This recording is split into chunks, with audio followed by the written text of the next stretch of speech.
Good evening, everybody. Today we will discuss some latest amendment on GST. As you all are aware of that, today is October 17, 2025, and today one major update in GST is the due date for filing the GST R3B has been extended from 20th October to 25th October. It's a big news, and it's be done because of keeping with the festival seasons in India. So apart from that, we have some other news as well. As you all know, on 56 GST Council meeting, there were some major updates on GST rates that we have already discussed in previous lecture.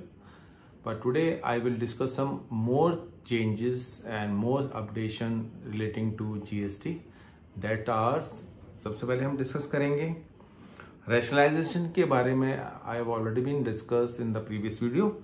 और apart from that कुछ हमारे procedural changes हैं. Procedural changes किसमें हमारे, जैसे manual invoice validation, एक new invoice management system IMS जो है उसमें मैनुअल अपडेशन का ये भी हमने पिछले ITC में जो हमने डिस्कस किया था, जो नॉर्मली किसमें बेसिकली आया था, ये हमारा जो हमारे B2C जो 5 करोड़ तक वाले थे उनके लिए अमेंडमेंट था. ये 5 करोड़ से ऊपर वाले के लिए जो हमें HSN नंबर अपडेट करना पड़ता, लिखना पड़ता था, वो अप टू 5 करोड़ तक के लिए मैंडेटरी नहीं है, उसके बाद मैंडेटरी है.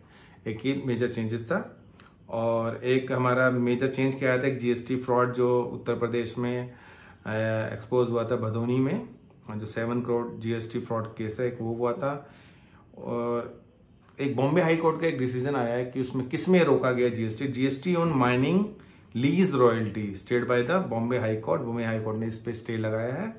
और इसके बाद और ये जो बेंच थी वो नागपुर की बेंच थी, और इन्होंने इंटरिम रिलीफ दिया है by staying the payment of GST on royalty for mining leases.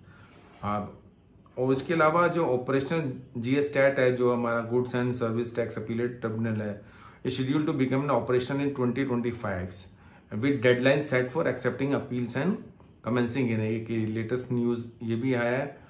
और टोबैको का मैंने बताया था, पहले भी डिस्कस किया था. टोबैको हम सेम रेट पे 28% पे हम GST का टैक्स करते रहेंगे.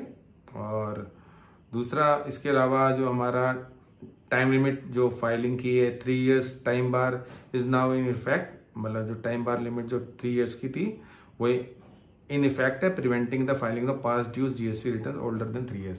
यानी 3 साल से पुरानी जो आपकी रिटर्न्स हैं उसके जो फाइलिंग की जो थी 3 years तक कर दिया वैलिडेशन पीरियड, यानी 3 years से पुराने आप GST रिटर्न नहीं भर पाएंगे. ये एक मेजर चेंज है जो कि मैं आपको से डिस्कस करना चाहूंगा.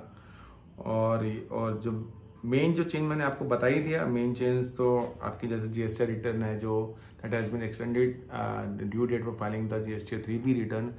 The due date for filing this return is extended from 20th October 2025 to 25th October of 2025. This is a major change. Actually, everyone is expecting to know about this. So in the next lecture, we will discuss some major issues. Actually, what are the challenges normally faced by the returns, whosoever is filing the return of GST, the major problem, actually the crux, and then you can say the generally unique problems that they are facing. We will discuss on that. That video will be for a long duration, around 15 to 20 minutes. By then we will actually just concluding this lecture. In fact, lecture is updates and on GST. Thank you for now. Bye.